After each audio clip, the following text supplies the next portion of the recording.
Social media पर फैलाया गया एक झूठ या एक फेक न्यूज किसी की जान ले सकती है, दो देशों में युद्ध करवा सकती है।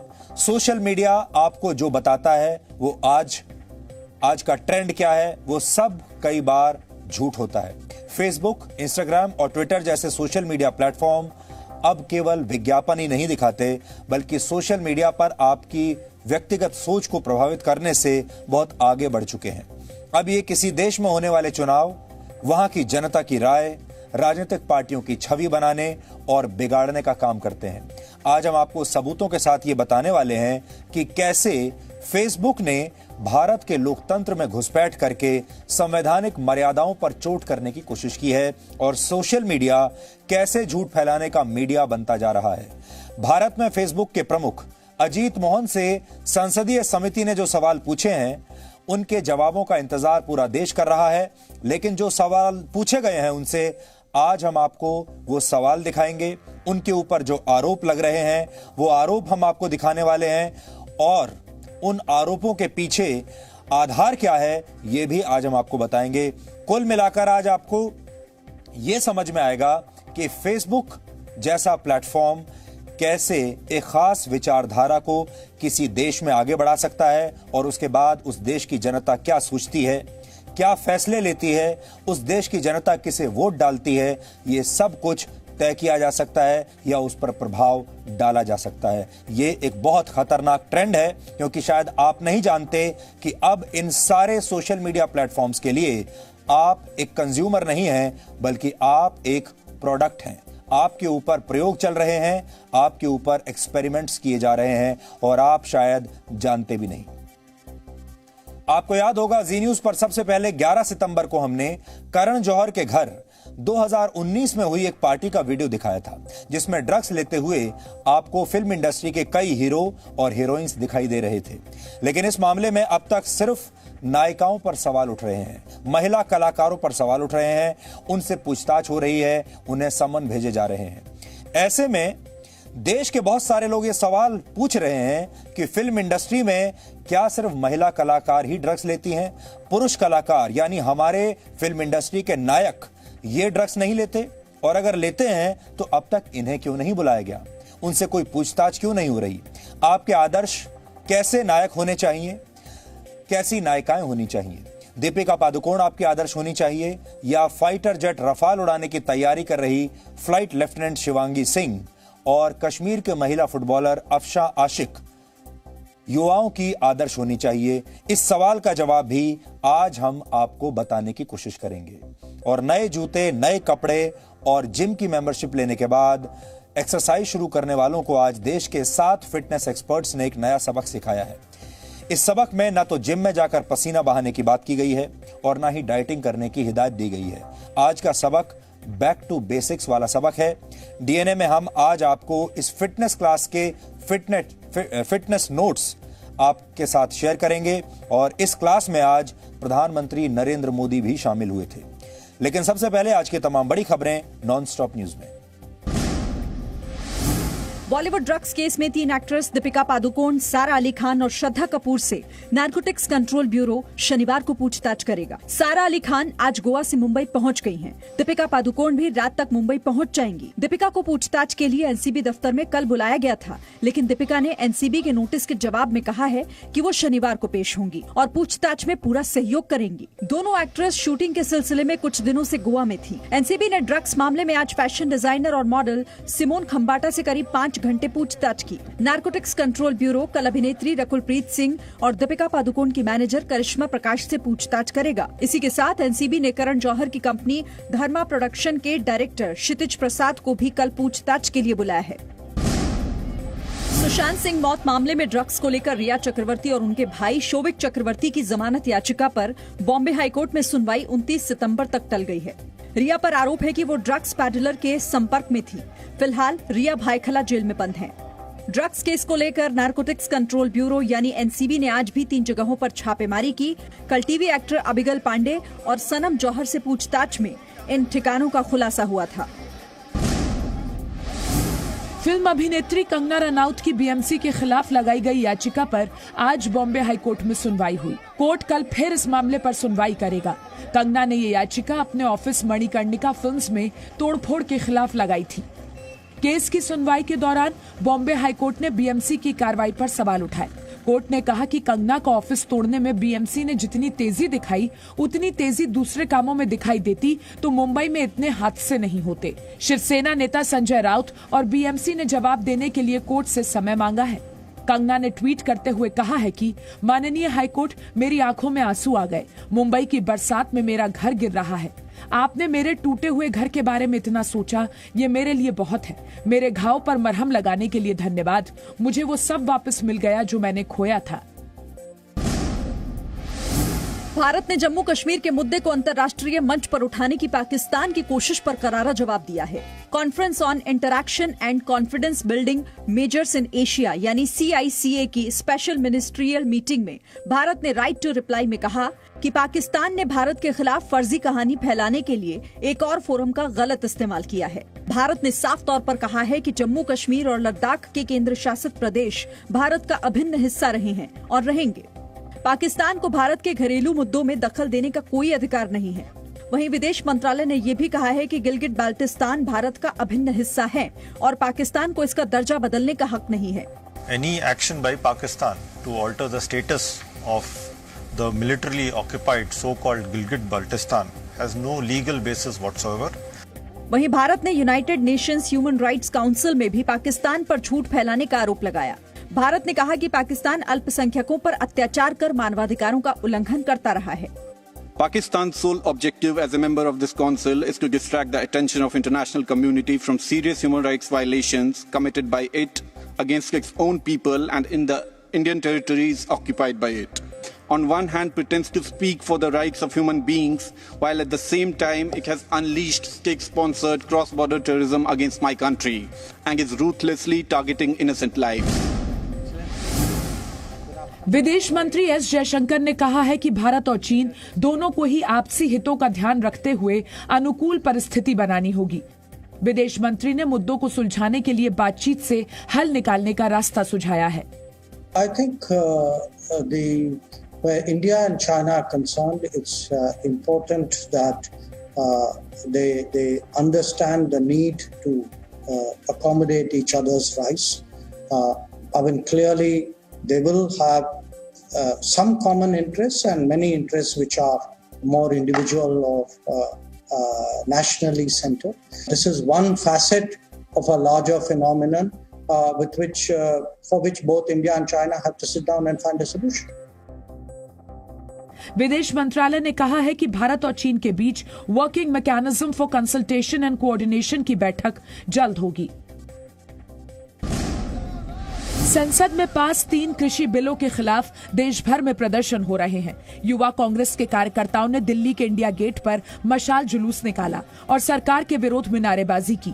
कल कांग्रेस ने भारत बंद बुलाया है। पंजाब के किसानों ने भी आज से 3 दिवसीय रेल रोको आंदोलन शुरू किया है। किसानों के विरोध प्रदर्शन को ध्यान में रखते हुए फिरोजपुर डिवीजन ने स्पेशल ट्रेनों के आने जाने पर रोक लगा दी है। बहुजन समाज पार्टी के अध्यक्ष मायावती ने भी बिल का विरोध करते हुए कहा कि वैसे तो संसद लोकतंत्र का मंदिर ही कहलाता है, फिर भी इसकी मर्यादा अनेकों बार तार-तार हुई है। वर्तमान संसद सत्र के दौरान भी सदन में सरकार की कार्यशैली और विपक्ष का जो व्यवहार देखने को मिला है, वो संसद की मर्यादा, संविधान की गरिमा और लोकतंत्र को शर्मसार करने वाला है। अति दुखद। केंद्रीय सूचना एवं प्रसारण मंत्री प्रकाश जावड़ेकर ने विपक्षी दलों की राजनीति को दिशाहीन बताया। विपक्षी दलों का राजनीति दिशाहीन हो गई है, क्योंकि जब उनका अधिकार था संसद में बैठने का, बोलने का, अपनी राय जताने का, तो वो अधिकार उन्होंने छोड़ दिया, वॉकआउट किया और बाहर जाके धरने प्रदर्शन कर रहे हैं। प्रधानमंत्री नरेंद्र मोदी ने फिट इंडिया मूवमेंट की पहली सालगिरह पर कई हस्तियों से बात की। ऑनलाइन कॉन्फ्रेंस के जरिए प्रधानमंत्री मोदी ने फिटनेस जगत से जुड़े लोगों से संवाद किया। प्रधानमंत्री के इस डायलॉग का मकसद देश के लोगों को फिट रहने के लिए प्रेरित करना था। 1 साल के भीतर ये फिटनेस मूवमेंट ऑफ पीपल भी बन चुका है। प्रधानमंत्री मोदी ने इस ऑनलाइन बातचीत में भारतीय क्रिकेट टीम के कप्तान विराट कोहली से उनकी फिटनेस का राज पूछा। अगर हम अपनी फिटनेस को उस पेस के साथ नहीं रखेंगे, सिंक में नहीं रखेंगे, तो हम पीछे छूटते चले जाएंगे। तो अगर हम लोग अपनी फिटनेस को नहीं इंप्रूव करते तो हमारे खेल में भी आज हम बहुत पीछे छूटते चले जाते। प्रधानमंत्री से संवाद में पैरालंपियन देवेंद्र झाझरिया समेत मॉडल, रनर और एक्टर मिलिंद सोमन और न्यूट्रिशनिस्ट रजुता दिवेकर ने भी हिस्सा लिया। महिलाओं के साथ हो रहे अपराध पर लगाम लगाने के लिए योगी सरकार ने बड़ा फैसला लिया है। योगी सरकार महिलाओं के साथ छेड़खानी करने वालों के पोस्टर पूरे शहर में लगवाएगी। मिशन दुराचारी के तहत महिला पुलिस कर्मियों को ये जिम्मेदारी सौंपी जाएगी कि वो ऐसे लोगों की पहचान करके इनके पोस्टर शहर के चौराहों पर लगवाएं। बीजेपी सांसद मनोज तिवारी का कहना है कि योगी सरकार के फैसले से महिलाओं के साथ अपराध में कमी आएगी। कांग्रेस ने सरकार के फैसले पर सवाल उठाते हुए कहा कि पोस्टर लगाकर अपराध पर नियंत्रण करना बेईमानी है। पोस्टर लगाना एक प्रक्रिया, मुझे लगता है कि उत्तर प्रदेश के जो हालात हैं, अपराध का बोलबाला है, पहले सरकार अपराधियों पर नियंत्रण पाने की व्यवस्था शुरू करे। मशहूर अमेरिकी लेखक और व्यंग्यकार मार्क ट्वेन ने एक बार कहा था, A lie can travel halfway around the world while the truth is putting on its shoes. Hindi में इसका अर्थ यह है कि जब तक सच अपने जूते पहन रहा होता है तब तक झूठ आधी दुनिया का चक्कर काट चुका होता है।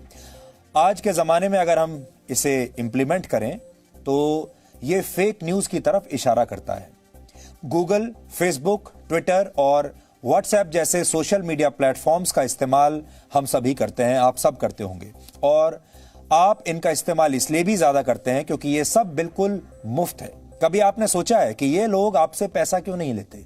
सारी सेवाएं आपको मुफ्त में कैसे मिलती हैं? हम इनके लिए कोई पैसा नहीं देते, सिर्फ अपना इंटरनेट डेटा खर्च करते हैं। लेकिन ये सारी कंपनियां अब आपकी पसंद नापसंद और आपके व्यवहार को नियंत्रित करने लगी हैं। आप इनके लिए एक प्रोडक्ट बन चुके हैं जिसे इन कंपनियों ने अब एक तरह से खरीद लिया है। अक्सर एक बात कही जाती है, वो ये कि अगर आपको कोई प्रोडक्ट मुफ्त में मिल रहा है तो आप खुद प्रोडक्ट बन जाते हैं। इसलिए इस मामले में आप सब प्रोडक्ट बन चुके हैं। अब आपको ये सारी कंपनियां ये बताती हैं कि आपको क्या खरीदना चाहिए, कहां आपको घूमने फिरने जाना चाहिए, यहां तक कि किस राजनीतिक दल को चुनाव में वोट देना चाहिए, वो भी यही कंपनियां आपको बताती हैं और आपको प्रभावित करती हैं। फेसबुक, ट्विटर और गूगल जैसी कंपनियां देश की राजनीतिक व्यवस्था में भी अब दखल देने लगी हैं। ये कंपनियां अगर चाहें तो किसी देश में चुनी हुई सरकार को गिराने की कोशिश भी कर सकती हैं और कोई नई खास पार्टी की सरकार भी बनाने में मदद कर सकती हैं। फेक न्यूज फैलाकर सरकारों के खिलाफ लोगों में एक नकली गुस्सा पैदा कर सकती हैं। हाल के दिनों में आपको इसके बहुत सारे उदाहरण देखने को मिले हैं। आपको याद होगा, नागरिकता कानून यानी CAA के खिलाफ इस साल के शुरू में हुई हिंसा इसका सबसे बड़ा उदाहरण है। अक्सर हम सोचते हैं कि गूगल एक सर्च इंजन है और फेसबुक अपने दोस्तों और परिवार के साथ जुड़ने और उनके साथ अपने फोटो शेयर करने का एक माध्यम है। अगर आप भी ऐसा सोचते हैं तो आज हम आपको जो कुछ बताने जा रहे हैं उसके बाद आपकी राय हमेशा के लिए बदल जाएगी। पूरी दुनिया में यह बहस चल रही है कि क्या फेसबुक और ट्विटर किसी खास पार्टी और विचारधारा के पक्ष में काम कर रहे हैं।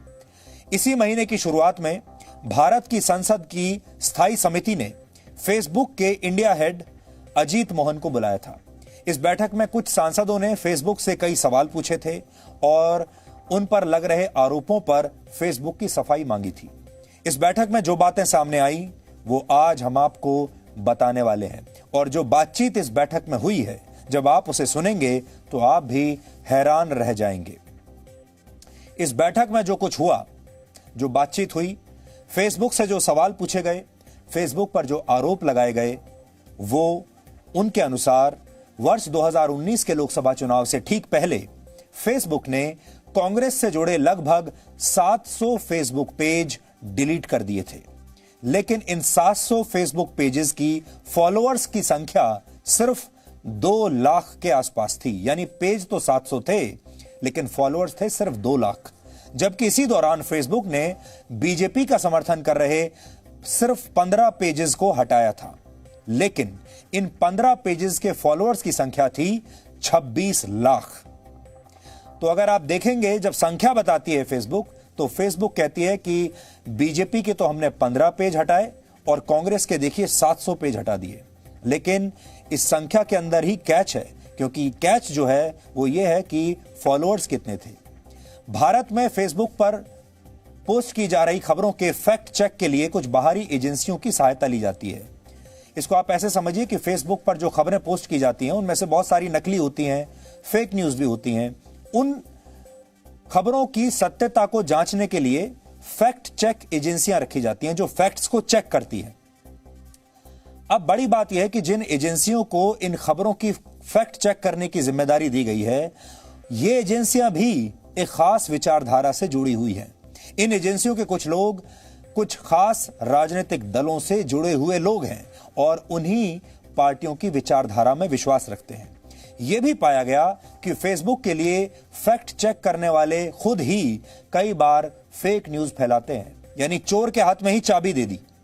लोकसभा चुनाव से पहले देश में नए हवाई अड्डों को लेकर ऐसी ही एक अफवाह या कह लीजिए फेक न्यूज फेसबुक के ही एक फैक्ट चेकर ने फैलाई थी।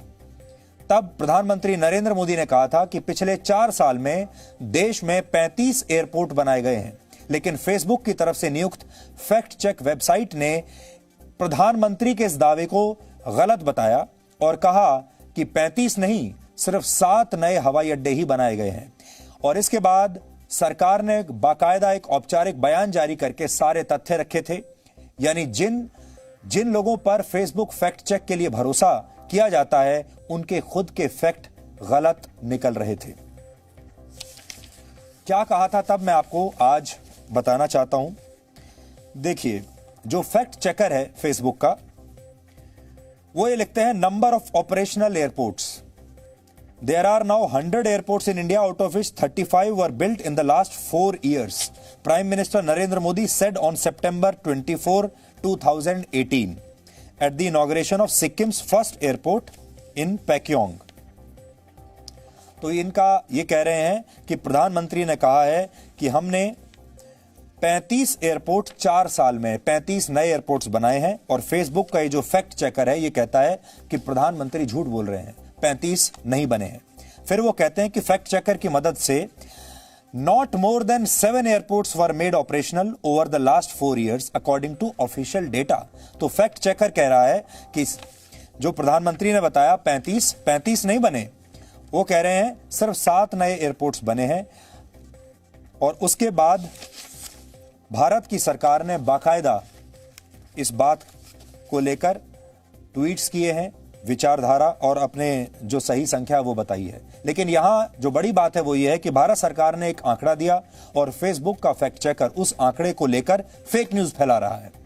फिर यह भी देखा जा रहा है कि फेसबुक एक खास विचारधारा के नेताओं के हेट स्पीच वाले जो उनके बयान है, यानी उनके जो भाषण है, जो हेट स्पीच है, वो बार बार अनुरोध करने के बाद भी हटाती नहीं है।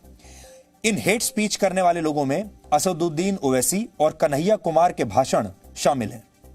इन्हें कई बार कहा गया कि आप इनको हटा लीजिए, लेकिन इन्होंने ये भाषण हटाए नहीं।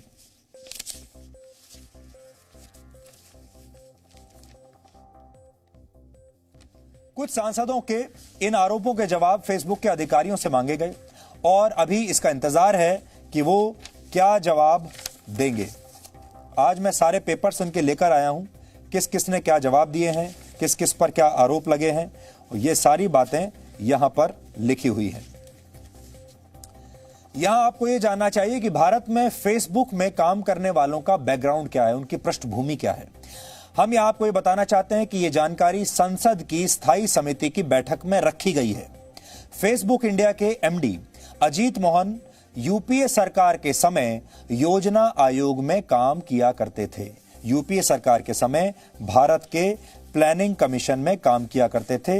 ये जानकारी सामने आई है। वो यूपीए सरकार में ही शहरी विकास मंत्रालय में भी काम कर चुके हैं। ये बात भी सामने आई है।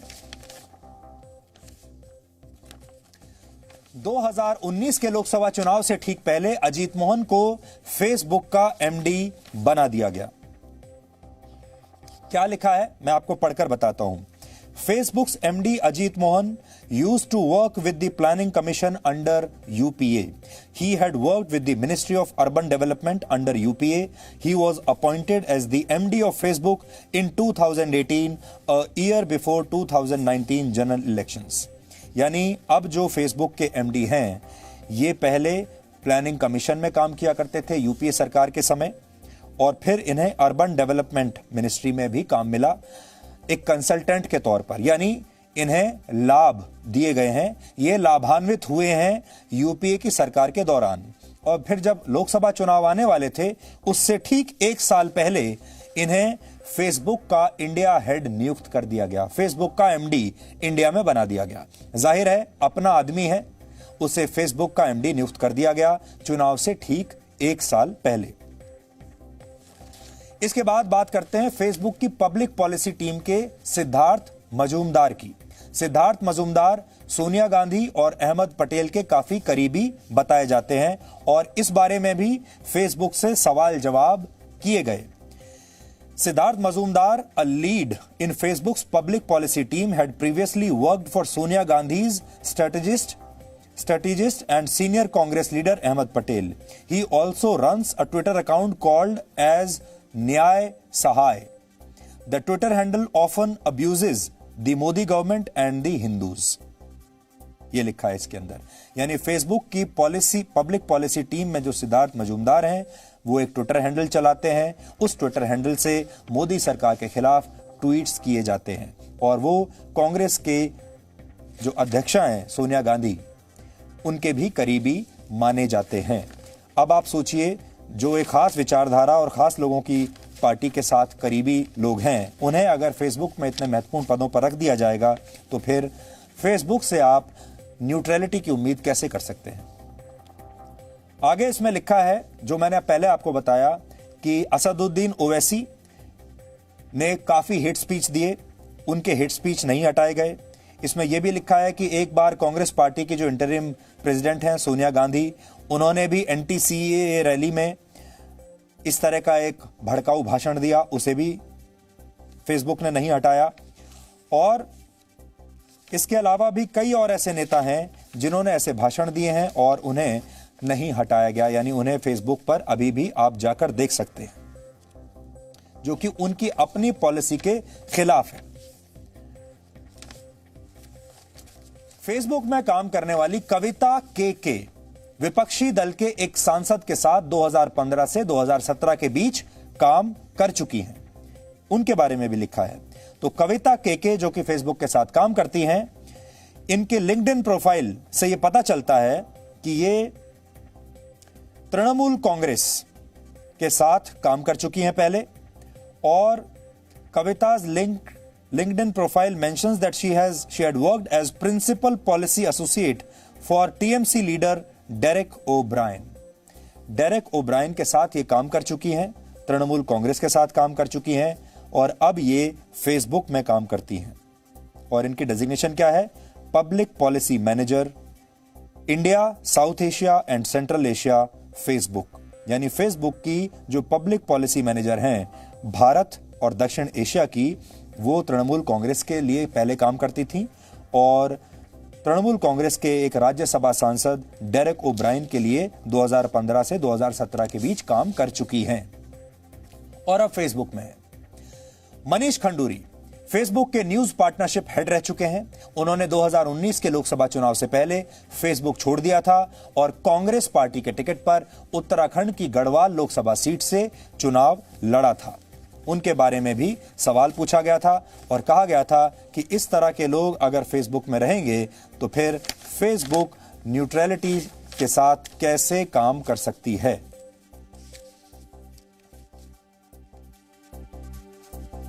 उनके बारे में क्या लिखा है? Manish Khanduri, former head of news partnerships at Facebook, had left Facebook to join Congress party. फिर उन्होंने चुनाव भी लड़ा। और Manish Khanduri presently works in the national executive council social media of the Indian national Congress. यानी जो खंडूरी साहब हैं, मनीष खंडूरी, इन्होंने पहले फेसबुक छोड़ा, फिर कांग्रेस ज्वाइन कर ली, फिर चुनाव भी लड़ा और आजकल ये कांग्रेस के सोशल मीडिया सेक्शन में, सोशल मीडिया विंग में कांग्रेस पार्टी के लिए काम करते हैं और ये इससे पहले head of news partnerships Facebook के रह चुके हैं। ये सारे आरोप मैं नहीं लगा रहा हूं, ये सारे आरोप जी न्यूज के नहीं हैं, ये सारे आरोप हमारे नहीं बल्कि संसदीय जो समिति है उसके सदस्यों के हैं। हमें इन पर फेसबुक के जवाबों का इंतजार रहेगा और भारत की संसद को भी, इस समिति को भी फेसबुक के जवाब का इंतजार रहेगा। ये सारे सवाल फेसबुक से पूछे गए हैं और ये सवाल हवा में नहीं पूछे गए हैं, इनके पीछे सबूत दिए गए हैं। फेसबुक में जो महत्वपूर्ण पदों पर जो लोग बैठे हुए हैं, इनके बायोडेटा क्या कहते हैं, इनके पुराने एसोसिएशंस क्या कहते हैं, इनकी विचारधारा क्या कहती है, इन्होंने जो अपने दूसरे ट्विटर अकाउंट्स बनाकर रखे हैं उनमें ये किस तरह के ट्वीट्स करते हैं, इनकी विचारधारा क्या है, किस पार्टी से इनकी करीबी है, ये सब कुछ और कहानी बताता है। क्या सोशल मीडिया हमारे व्यक्तित्व और सोचने के तरीके को भी बदल रहा है? तो सोचिए, जब सोशल मीडिया में, फेसबुक में अगर इस तरह के लोग बैठे हैं और वो आपको उसी तरह का कंटेंट लगातार आपके जीवन में पुश कर रहे हैं, आपको मजबूर कर रहे हैं कि आप वही कंटेंट देखिए और फिर उस पर विश्वास कर लीजिए, उससे इन्फ्लुएंस हो जाइए, तो फिर आपके फैसलों को लगातार प्रभावित करने की कोशिश हो रही है। तो क्या सोशल मीडिया आपके पूरे सोचने समझने की शक्ति को प्रभावित कर सकता है? क्या आपकी पर्सनैलिटी को प्रभावित कर सकता है? गूगल, फेसबुक और ट्विटर जैसी जो कंपनियां हैं, इनके कुछ शुरुआती कर्मचारियों ने यह बताया है कि इन तमाम लोगों ने जो सोचकर इन सोशल मीडिया प्लेटफॉर्म्स को बनाया था, वो सोचा तो कुछ और था, लेकिन अब ये सारे सोशल मीडिया प्लेटफॉर्म्स कुछ और ही बन गए हैं। और ये हम नहीं कह रहे हैं, इन बड़ी बड़ी कंपनियों के जो फाउंडर्स हैं, जिन्होंने इन्हें बनाया है, जो शुरुआती दौर में यहां काम करते थे, उन्होंने ये कहा है कि हमने तो कुछ और सोचकर इन्हें बनाया था, लेकिन ये कुछ और बन गए। वेबसाइट्स के इन पूर्व कर्मचारियों ने, इन कंपनियों के पूर्व कर्मचारियों ने जो कुछ बताया है, उसके आधार पर एक डॉक्यूमेंट्री भी बनाई गई है और इस डॉक्यूमेंट्री में पूर्व कर्मचारियों का कहना है कि इंटरनेट कंपनियां अब हर समय आप पर नजर रखती हैं। आप क्या पढ़ते हैं, क्या देखते हैं, कितनी देर तक देखते हैं, ये सारा डेटा हर समय रिकॉर्ड होता रहता है। ये कंपनियां जानती हैं कि आप अब किस मूड में हैं, आप कब खुश हैं, कब आप परेशान हैं। इतना ही नहीं, वो ये भी जानती हैं कि आपकी निजी जिंदगी में क्या चल रहा है और आप किन लोगों से मिलते जुलते हैं। जब वो इसका अनुमान लगा लेती हैं तो आपके व्यवहार को बदलने की कोशिश भी कर सकती हैं। करोड़ों लोगों की जानकारी रखने के लिए गूगल, फेसबुक और ट्विटर जैसी कंपनियों ने बड़े बड़े डेटा सेंटर्स बनाकर रखे हैं। ये सारा काम जिस टेक्नोलॉजी से किया जाता है उसे आर्टिफिशियल इंटेलिजेंस या AI कहा जाता है। अब आप सोच रहे होंगे कि आखिर कंप्यूटर इंसानों के दिमाग को कैसे पढ़ सकता है और कैसे उसे कंट्रोल कर सकता है। दरअसल इसके लिए जो शब्द इस्तेमाल किया जाता है उसे कहते हैं एल्गोरिथम। एल्गोरिथम आपने सुना भी होगा। जब आप किसी एक खास तरह के वीडियो या फोटो को देखते हैं तो इंटरनेट कंपनियों को यह पता चल जाता है कि आप क्या देखना चाहते हैं, आपकी पसंद क्या है, और वो आपको उसी तरह की फोटो और वीडियो दिखाने की कोशिश करते हैं बाद में और उसी तरह का कंटेंट आपको सजेस्ट करते हैं। यही वो समय होता है जब आप एक जाल में फंसते हुए चले जाते हैं, जब आपके दिमाग और पसंद नापसंद पर धीरे धीरे गूगल या फेसबुक जैसी कंपनियों का कब्जा होता चला जाता है। उनके पास आपसे जुड़ी हर छोटी छोटी जानकारी होती है जिसके आधार पर वो आपकी सोच में बदलाव करना शुरू कर देते हैं। और इसीलिए हम बार बार कह रहे हैं कि इन कंपनियों के लिए आप यूजर नहीं हैं, आप कंज्यूमर भी नहीं हैं। इन कंपनियों के लिए आप एक प्रोडक्ट हैं, आपके ऊपर प्रयोग किए जा रहे हैं। आप ऐसा समझ लीजिए कि आप एक प्रयोगशाला में आपको लिटाया जा रहा है और आपके ऊपर प्रयोग किए जा रहे हैं। गूगल और फेसबुक के इस कारोबार के बारे में दुनिया धीरे धीरे जागरूक होने लगी है। आज ही थाईलैंड की सरकार ने इन दोनों कंपनियों के खिलाफ कानूनी कार्रवाई शुरू करने का आदेश दिया है। थाईलैंड की एक अदालत ने फेसबुक और यूट्यूब पर 3000 कंटेंट्स को हटाने का आदेश दिया है। ये वो कंटेंट थे जिसके बारे में कहा जा रहा है कि वो लोगों की सोच में बदलाव करने की नीयत से दिखाया जा रहा था। इनमें कई फेक न्यूज और अश्लील सामग्री भी है। हमें ऐसा लगता है कि फैसले हम खुद ले रहे हैं, लेकिन वास्तव में वो फैसले सोशल मीडिया के कारण हमारे दिमाग पर थोपे गए होते हैं और हमें पता भी नहीं चलता कि कब सोशल मीडिया में हम जो कुछ पढ़ रहे हैं, देख रहे हैं, उसने हमारे दिमाग को प्रभावित करना शुरू कर दिया और हमारे फैसलों को भी प्रभावित करना शुरू कर दिया। साइबर एक्सपर्ट्स के अनुसार सोशल मीडिया पर कोई भी पोस्ट बहुत सोच समझ कर करनी चाहिए। प्रोफाइलिंग की जाती है हर एक यूज़र की, हर एक एप्लीकेशन प्रोफाइलिंग करती है। फेसबुक इसमें लीडर है क्योंकि उसके पास सबसे ज़्यादा पैरामीटर्स होते हैं।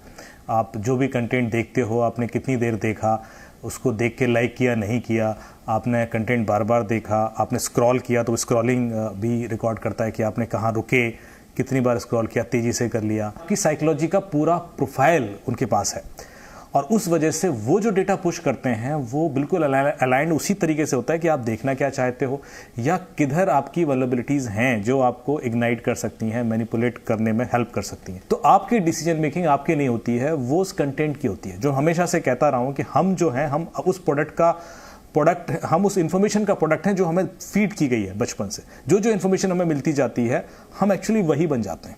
ये हमें रियलाइज नहीं होता, हमें लगता है कि हम अपने डिसीजंस ले रहे हैं, पर वो डिसीजंस हमारे नहीं होते, वो डिसीजन उस डेटा के होते हैं।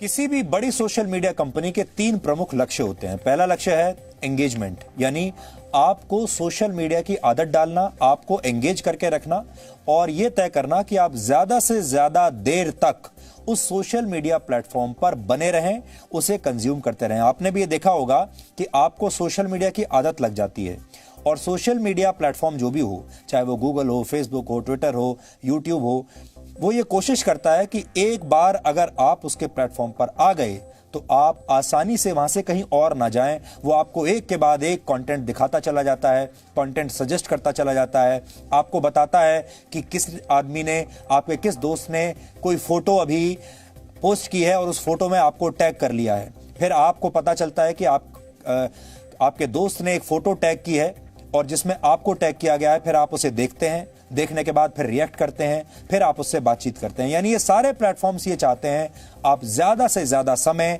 उनके प्लेटफॉर्म पर बिताएं, चाहे आप उसमें चैटिंग कीजिए, चाहे एक दूसरे को फोटो टैग कीजिए या फिर वीडियोस देखिए, कुछ तो करिए, लेकिन आप वहीं पर रहिए और अपना सारा समय आप वहीं बर्बाद करते रहिए। और इस दौरान आपने जो कुछ देखा वो आपके दिमाग को आपको बिना बताए प्रभावित करता चला जाता है। इसके बाद आता है ग्रोथ का लक्ष्य। इसमें वो कंपनी आपको ही अपने विस्तार का माध्यम बनाती है।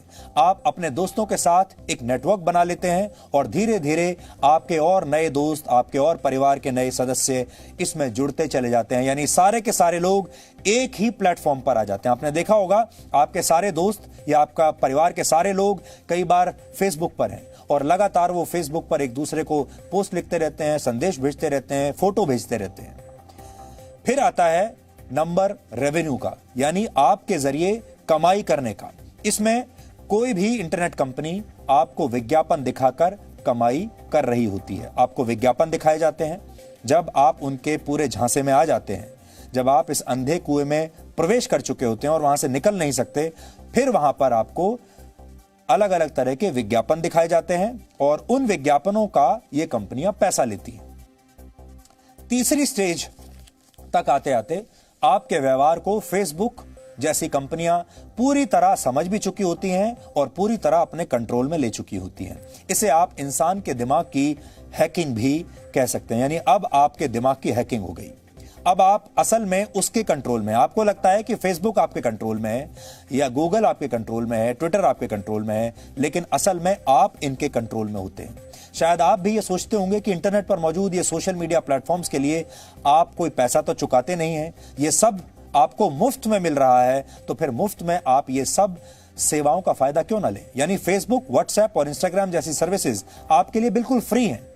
सच्चाई है कि अलग अलग एडवर्टाइजर्स इन कंपनियों को पैसा देते हैं और उस पैसे में आपकी कीमत भी शामिल होती है। सिर्फ 60 सेकंड में पूरी दुनिया में 3 लाख और भारत में करीब 30,000 फेसबुक पोस्ट शेयर किए जाते हैं। बहुत से फेसबुक यूजर्स बिना सोचे समझे या अनजाने में फेक न्यूज को भी आपस में शेयर कर लेते हैं और उससे भी फेसबुक की कमाई होती है। डेटा को अब दुनिया में नया ऑयल कहा जाता है। ये एक ऐसा प्रोडक्ट है जिसकी मांग लगातार बढ़ रही है। वर्ष 2019 में भारत में फेसबुक ने 892 करोड़ और गूगल ने 4000 करोड़ से ज्यादा का बिजनेस किया था सिर्फ भारत में। फेसबुक का नेटवर्थ 10 लाख करोड़ रुपए से ज्यादा है। वर्ष 2020 में भारत का रक्षा बजट करीब 3,37,000 करोड़ रुपए है और फेसबुक का ये हमने आपको जो पैसा बताया ये उससे भी 3 गुना ज्यादा है। इसी तरह गूगल का नेटवर्थ 46 लाख करोड़ रुपए से ज्यादा है। 46 लाख करोड़ रुपए। भारत की अर्थव्यवस्था का आकार ही लगभग 146 लाख करोड़ रुपए है। यानी गूगल जैसी 3 कंपनियां मिलकर भारत की अर्थव्यवस्था के बराबर बैठती हैं। आप कह सकते हैं कि इन कंपनियों में मौजूद सुपर कंप्यूटर्स में आपसे जुड़ी इतनी जानकारी है जितना शायद आपको भी अपने बारे में पता नहीं होगा।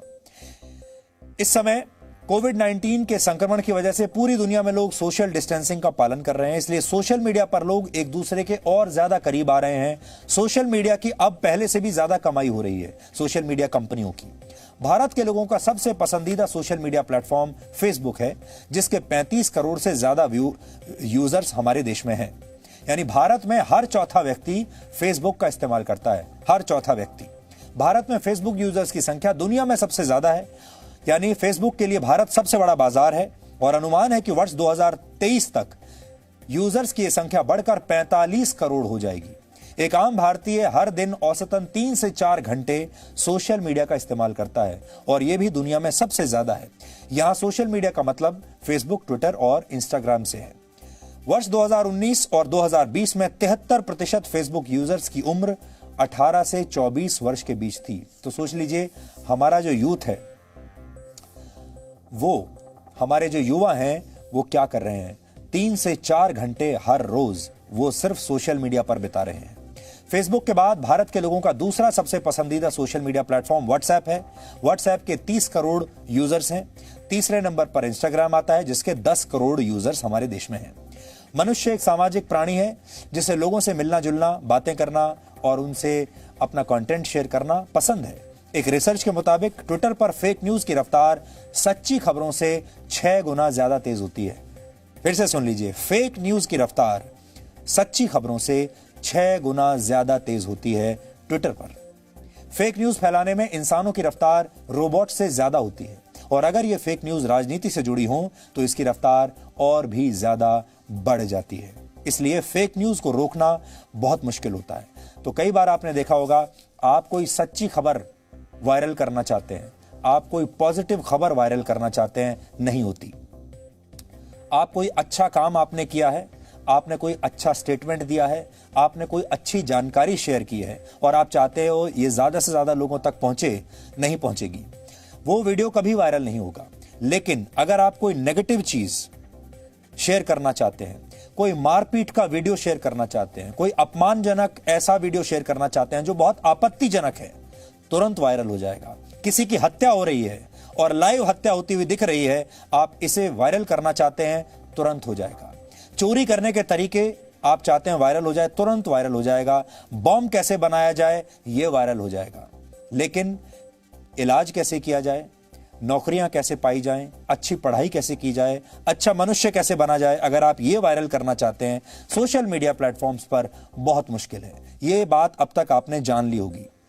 इसका मतलब यह है कि जो फेक न्यूज है और जो नेगेटिव न्यूज है वो तेजी से फैलती है आग की तरह, और जो सच्ची खबर है वो आगे नहीं बढ़ पाती।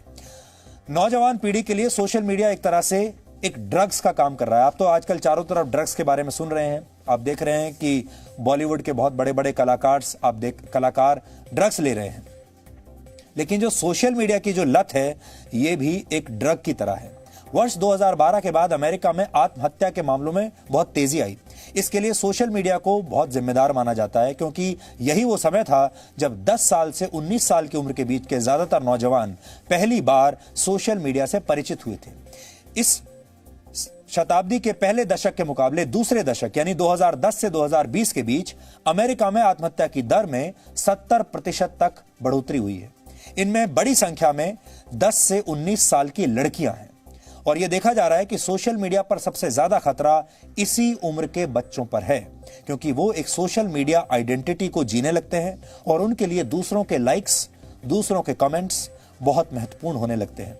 मनोवैज्ञानिकों के अनुसार कम उम्र में बच्चों के दिमाग पर सोशल मीडिया बहुत बुरा असर डाल रहा है। ये भी एक तरीके से ड्रग एडिक्शन की तरह है और हमारे देश के बच्चे और उनके माँ बाप अभी इस नई ड्रग को समझ नहीं पा रहे हैं। ये रिवॉर्ड सर्किट पे काम करता है, यानी कि अगर आपको फायदा होता जा रहा है, नाम मिल रहा है, इन आइडेंटिफिकेशन हो रही है आपकी, तो आपको रिवॉर्ड मिल रहा है और आपकी लाइक्स हो रही है पोस्ट, तो आपको एक अंदर से खुशी मिल रही है। इसकी वजह से आप बढ़ते जाएंगे और टाइम यूटिलाइज करते जाएंगे। और इन केस अगर आपको उस तरह से रिवॉर्ड नहीं मिला, कम हुआ आपका डिसलाइक्स, तो आपको डिसअपॉइंटमेंट होगा। यानी अब डिसअपॉइंटमेंट में दो तरह के रिएक्शंस होंगे, या तो आप डिप्रेशन में जाएंगे और गिल्ट में जाएंगे कि मैं इस लायक नहीं हूँ, मैं बेकार हूँ, मैं इतना भी नहीं कर सकता जो बाकी लोग कर रहे हैं, या फिर आप गुस्सा एग्रेशन में आएंगे जिसमें आपको लगेगा कि ऐसा बाकी में क्या है जो मेरे अंदर नहीं। तो जनरली जो आपके बिहेवियर रिएक्शंस होते हैं वो रिवॉर्ड वाला हुआ तो आपका समय बढ़ा, और रिवॉर्ड वाला नहीं है तो आप डिप्रेशन, गिल्ट और फ्रस्ट्रेशन में जाएंगे। अब ऐसे में सवाल यह है कि क्या सोशल मीडिया के लिए भी एक आचार संहिता बनाई जाए? कोई तो नियम बनाने पड़ेंगे, कोई तो रूल बनाने पड़ेंगे, कुछ तो कदम उठाना पड़ेगा। क्योंकि आज आप जानते हैं, अगर आप टीवी देखते हैं तो टीवी पर जो भी आप देख रहे हैं, चाहे आप सीरियल्स देखते हैं या आप न्यूज़ देखते हैं, ये सब कानूनों से का पालन करती हैं। इनके लिए कानून बने हुए हैं। अगर आपको न्यूज़ चैनल पर कोई परेशानी है तो आप उसकी शिकायत कर सकते हैं और ये सारे न्यूज़ चैनल कानून के अंतर्गत काम करते हैं। अगर आप सीरियल्स देखते हैं, एंटरटेनमेंट देखते हैं, उनके लिए भी अलग कानून बना हुआ है। अगर आप फिल्में देखते हैं तो फिल्म के लिए सेंसर बोर्ड बना हुआ है। सेंसर बोर्ड ये तय करता है कि कौन सी फिल्म रिलीज होगी, उसमें कितने कट्स लगेंगे, उसे कौन सा सर्टिफिकेट दिया जाएगा। लेकिन सोशल मीडिया पर अभी तक कोई रेगुलेशन नहीं है। सोशल मीडिया पर आप कुछ भी डाल सकते हैं, कुछ भी कह सकते हैं, कुछ भी दिखा सकते हैं। YouTube पर आजकल बहुत सारे लोगों ने अपने छोटे छोटे चैनल्स बना लिए हैं, क्योंकि YouTube पर कोई भी अपना चैनल बना सकता है और किसी के बारे में कुछ भी कह सकता है। वो किसी नियम कानून के अंतर्गत नहीं आता। और इसी तरीके से ये सारे जो सोशल मीडिया प्लेटफॉर्म्स हैं, इन पर भी कोई कानून नहीं है। अगर आप सोशल मीडिया पर सक्रिय रहते हैं तो आपको इन 5 बातों का बहुत ध्यान रखना चाहिए। पहला, बहुत जरूरी ना हो तो अपने सारे नोटिफिकेशंस ऑफ करके रखें। दूसरा, गूगल के अलावा दूसरे सर्च इंजन्स का भी इस्तेमाल जरूर करें। आप लोग सोचते होंगे कि एक ही सर्च इंजन है और वो है गूगल। गूगल के अलावा भी बहुत सारे सर्च इंजन्स हैं, आप कभी कभी उनका भी इस्तेमाल कीजिए। तीसरी बात, कभी भी किसी वीडियो को देखने के बाद उसके नीचे आने वाले सजेस्टेड वीडियोस को ना देखें। अगला पॉइंट, बिना कारण किसी पोस्ट को लाइक और शेयर ना करें। अगला पॉइंट, फेसबुक और ट्विटर को यह अनुमान ना लगाने दें कि आपकी विचारधारा क्या है। इसके लिए कुछ विपरीत विचारधारा के लोगों को भी आपको फॉलो करना चाहिए, क्योंकि ये आपकी आदतों को देखकर आपके प्रोफाइल को स्टडी कर लेते हैं और फिर उसी हिसाब से आपका इस्तेमाल करते हैं। तो सोशल मीडिया को हो सकता है आप बहुत कैजुअली लेते होंगे, आप इसे लेकर गंभीर नहीं है और आपको लगता होगा कि आप सोशल मीडिया प्लेटफॉर्म को मुफ्त में इस्तेमाल कर रहे हैं। स्थिति उल्टी है। ये सोशल मीडिया कंपनियां आपको इस्तेमाल कर रही हैं और उसके बदले में बहुत मोटा पैसा भी कमा रही हैं। इसलिए आप सबको सावधान रहने की जरूरत है। अब हम देश की नई पीढ़ी के रोल मॉडल यानी हमारे देश के नायकों की बात करते हैं, नायिकाओं की बात करते हैं। भारत में अक्सर हमारी युवा पीढ़ी बॉलीवुड के सितारों को ही अपना रोल मॉडल मानती है और आपने देखा होगा हमारे देश में करोड़ों लोग बॉलीवुड के हीरो और हीरोइंस को सोशल मीडिया पर फॉलो करते हैं। हालांकि पिछले कुछ दिनों में बॉलीवुड के कई सितारों पर ड्रग्स के आरोप लगे हैं। इनमें से कई एक्टर इस समय सफलता के शिखर पर हैं। इसलिए आज हम आपसे एक सवाल पूछना चाहते हैं कि आप किसे अपना नायक मानते हैं, किसे अपना आदर्श मानते हैं? आपका आदर्श कौन होना चाहिए? दीपिका पादुकोण के पिता और पूर्व बैडमिंटन खिलाड़ी प्रकाश पादुकोण ने देश का नाम रोशन किया। बहुत अच्छे खिलाड़ी थे, लेकिन इस समय दीपिका का नाम ड्रग्स के स्कैंडल में आ रहा है। तो क्या आप दीपिका पादुकोण का अपना रोल मॉडल मानेंगे? विरासत को संभालना बच्चों का खेल नहीं होता और ऐसा लग रहा है कि दीपिका अपने सरनेम यानी पादुकोण परिवार की विरासत को संभाल नहीं पाई। अब आप अपनी स्क्रीन पर फ्लाइट लेफ्टिनेंट शिवांगी सिंह की तस्वीरें देख रहे हैं। इन्हें भी देखिए, जो रफाल जेट को उड़ाने वाली देश की पहली महिला पायलट बनने वाली हैं। शिवांगी सिंह इस समय MiG-21 फाइटर जेट की पायलट हैं और राजस्थान के सूरत एयरबेस पर तैनात हैं। अब आपको आज यह फैसला करना है कि आप दीपिका पादुकोण को अपना आदर्श मानते हैं या शिवांगी सिंह को अपना आदर्श मानेंगे। अगर आप शिवांगी सिंह को ढूंढेंगे इंटरनेट पर, सोशल मीडिया पर, मुझे तो यह भी नहीं पता कि शिवांगी सिंह सोशल मीडिया पर हैं भी या नहीं है, कहना मुश्किल है, क्योंकि उनके पास शायद इतना समय भी नहीं होगा कि वो सोशल मीडिया पर सक्रिय रह सकें, क्योंकि वो परिश्रम करने में विश्वास रखती हैं। उनका काम सोशल मीडिया पर पोस्ट करना नहीं है, उनका काम देश की रक्षा करना है। लेकिन अगर वो हैं भी सोशल मीडिया पर तो आप पाएंगे कि उनको फॉलो करने वाले लोगों की संख्या बहुत कम होगी और दीपिका पादुकोण को फॉलो करने वालों की संख्या करोड़ों में होगी। लेकिन दोनों देश के लिए क्या सेवा कर रही हैं आपने आज देख लिया। हमारे देश में फिल्मी सितारे अपने प्रशंसकों की परवाह नहीं करते, ऐसे काम करते हैं जिनसे हमें कई बार बहुत दुख होता है। इसलिए हमें फिल्मी एक्टर्स और असली नायकों का अंतर समझना चाहिए। एक्टर और आदर्श में फर्क है। ड्रग्स मामले में दीपिका पादुकोण 26 सितंबर को एनसीबी के सामने पेश होंगी। इसके लिए दीपिका पादुकोण मुंबई पहुंच चुकी हैं। वो एक फिल्म की शूटिंग के लिए गोवा में थीं और एनसीबी ने दीपिका पादुकोण, रकुल प्रीत सिंह, सारा अली खान और श्रद्धा कपूर को ड्रग्स के मामले में समन भेजा था और अब उनसे पूछताछ कुछ से चल रही है, कुछ से होने वाली है। आज हम आपको फिल्म निर्माता और निर्देशक करण जौहर के घर पर हुई एक पुरानी पार्टी का वीडियो दिखा रहे हैं। यह वीडियो 30 जुलाई 2019 का है। अब नारकोटिक्स कंट्रोल ब्यूरो इसी वीडियो की जांच कर रहा है और इसके बारे में सबसे पहले आपको याद होगा 11 सितंबर को हमने ही आपको बताया था, क्योंकि 11 सितंबर को जो हमने आपको ये वीडियो दिखाया था, इसमें फिल्म इंडस्ट्री के कई बड़े बड़े कलाकार आपको उस वीडियो में दिखाई दे रहे थे। क्या कहा था हमने 11 सितंबर को, ये देखिए आप। आज हम आपको एक वीडियो दिखाने वाले हैं और ये वीडियो अपने आप में एक बहुत बड़ा सबूत है और मुझे यकीन है कि आज का जी न्यूज़ देखने के बाद फिल्म इंडस्ट्री में एक बिल्कुल आप समझ लीजिए कि एक डर की लहर पैदा हो जाएगी। पिछले साल 30 जुलाई का एक वीडियो दिखा रहे हैं। ये मशहूर प्रोड्यूसर डायरेक्टर करण जौहर के घर की एक पार्टी का वीडियो है और ये वीडियो नारकोटिक्स कंट्रोल ब्यूरो के हाथ लग गया है। इसमें आपको दिखाई देंगे रणबीर कपूर, दीपिका पादुकोण, विकी कौशल, मलाइका अरोड़ा, अर्जुन कपूर, शाहिद कपूर, वरुण धवन और जोया अख्तर जैसे कलाकार आपको इसमें दिखाई दे रहे हैं। कि सूत्रों से यह खबर आ रही है हमारे पास कि यह कोकीन हो सकती है और इसकी जांच अब एनसीबी करेगी और अगर इस पार्टी की जांच हो गई तो आप ये भी समझ सकते हैं कि इसमें फिल्म इंडस्ट्री के कितने बड़े बड़े लोगों की जांच आगे आने वाले समय में हो सकती है। ये जो सारे कलाकार हैं, इन्हें वाकई में घबराने की जरूरत है। अब इन्हें चिंतित होने की वाकई जरूरत है, क्योंकि इन पर नजर पड़ चुकी है और ये माक हो चुके हैं। यहां एक बात हम स्पष्ट करना चाहते हैं कि इस वीडियो में आप जितने भी एक्टर्स को और लोगों को देख रहे हैं, यहां हम ये नहीं कह रहे कि ये सारे लोग ड्रग्स लेते हैं। ये हमारा कहने का बिल्कुल मकसद नहीं है। हम ये भी नहीं कह रहे कि इनमें से सारे लोग ड्रग्स ले रहे थे या इनमें से सारे लोग ड्रग्स का प्रयोग करते हैं। हो सकता है सारे लोग ना करते हों, ऐसे इसमें से कई लोग होंगे। जैसे हमें बताया गया कि शाहिद कपूर एक ऐसे व्यक्ति हैं, एक ऐसे एक्टर हैं जो कि ड्रग्स तो क्या, वो किसी भी तरह का कोई नशे का प्रयोग नहीं करते हैं। इसलिए यह स्पष्टीकरण यहां देना जरूरी है। लेकिन इनमें से कुछ लोग ऐसे जरूर हैं जो कि ड्रग्स का प्रयोग करते हैं और यहां भी कर रहे हैं। करण जौहर ने खुद यह वीडियो सोशल मीडिया पर पोस्ट किया था और फिर इसकी बहुत आलोचना हुई थी और एक दिन के बाद उन्होंने इस वीडियो को डिलीट कर दिया था।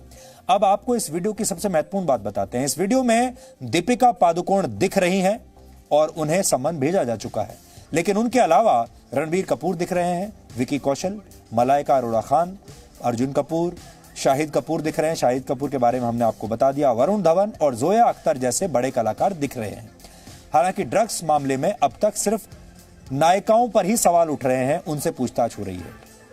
आप भी अखबारों में जब तस्वीर देखते होंगे तो तस्वीरों में सिर्फ नायिकाएं आपको दिखाई दे रही हैं, सिर्फ हीरोइंस को सम्मन भेजे जा रहे हैं और देश के कई लोग ये पूछ रहे हैं कि फिल्म इंडस्ट्री में क्या सिर्फ हीरोइंस ही ड्रग्स का इस्तेमाल करती हैं? ये जो नायक हैं, फिल्म इंडस्ट्री के बड़े बड़े हीरो हैं, क्या ये ड्रग्स का इस्तेमाल नहीं करते? ये भी करते हैं, लेकिन अभी तक इन्हें समन क्यों नहीं भेजा गया? क्या कारण है कि सिर्फ महिला अभिनेत्रियों से ही पूछताछ अभी तक चल रही है? हमें लगता है कि बॉलीवुड के पुरुष अभिनेताओं से भी जरूर पूछताछ होनी चाहिए और हम उम्मीद रखते हैं कि एनसीबी के लोगों की उन पर भी जरूर नजर होगी और आज नहीं तो कल जो दूसरे नायक हैं बॉलीवुड के हीरो, जिन्हें हमारे देश के युवा अपना आदर्श भी समझते हैं, उन्हें भी पूछताछ के लिए बुलाया जाएगा। क्योंकि अब कोई भी व्यक्ति यह गारंटी नहीं दे सकता कि बॉलीवुड में पुरुष अभिनेता ड्रग्स नहीं लेते हैं। भारत दुनिया का सबसे युवा देश है, यहां पर युवाओं की जनसंख्या सबसे ज्यादा है और भारत के लिए आदर्श role model flight lieutenant Shivangi Singh जैसे होने चाहिए। शिवांगी सिंह जल्द ही भारतीय वायुसेना की गौरवशाली स्क्वाड्रन नंबर 17 में शामिल होने वाली हैं। इसी स्क्वाड्रन को द गोल्डन एरोज भी कहा जाता है। 25 साल की शिवांगी सिंह उत्तर प्रदेश के वाराणसी से हैं और वो बचपन से ही पायलट बनना चाहती थीं। उन्होंने बनारस हिंदू यूनिवर्सिटी से पढ़ाई की है और वर्ष 2015 में उनका चयन भारतीय वायुसेना में फ्लाइंग ऑफिसर के पद पर हुआ था। आज हमें और आपको यह समझना चाहिए कि बॉलीवुड के नकली नायक अपनी शानदार विरासत को संभाल नहीं पा रहे हैं, लेकिन इस देश में शिवांगी सिंह जैसे सच्चे आदर्श भी मौजूद हैं जो अपने माता पिता और देश का नाम रोशन करते हैं। बॉलीवुड में जो आपके आदर्श हैं वो तो आपने देख लिए होंगे, उनके माँ बाप आज क्या सोच रहे होंगे हम कह नहीं सकते, लेकिन शिवांगी सिंह के जो माँ बाप हैं उन्हें अपनी बेटी पर बहुत गर्व है। कितना गर्व है आप देखिए। हाँ दोनों लोग ये दोनों लोग एक साथ। अरे खा लो, थोड़ा खराबे बना होगा, चीनी कम हम खाते हैं।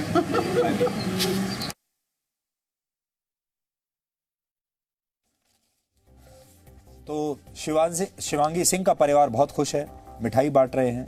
इन्हें अपनी बेटी पर गर्व है और पूरे देश को इनकी बेटी पर गर्व है। देश के सारे युवाओं को ऐसा ही करना चाहिए जैसा शिवांगी सिंह ने किया है और हम आप सबसे ये कहना चाहेंगे कि फिल्म इंडस्ट्री के इन नायकों को अपना आदर्श मानने की बजाय आप शिवांगी सिंह जैसे असली जीवन के जो आदर्श हैं, असली जीवन के नायक और नायिकाएं हैं, इन्हें अपना आदर्श मानिए। लेकिन आप जानते हैं शिवांगी सिंह पर आगे चलकर जब कोई फिल्म बनेगी और उसमें जो कलाकार शिवांगी सिंह का रोल निभाएगी और उसके बदले में पैसा लेगी, शिवांगी सिंह होने की एक्टिंग करेगी, हमारे देश के युवा उसे फॉलो करने लगेंगे और उसी को अपना आदर्श मान लेंगे और जो असली शिवांगी सिंह है जिस पर फिल्म बनेगी उसे भूल जाएंगे। यहां हम 3 मिनट का ब्रेक ले रहे हैं और ब्रेक के बाद हम आपको प्रधानमंत्री नरेंद्र मोदी के फिट इंडिया डायलॉग के बारे में बताएंगे, जिसमें फिट रहने के किफायती फॉर्मूले बताए गए हैं और आज आपको भी फिट रहने के ये फॉर्मूले नोट करने चाहिए इस ब्रेक के बाद।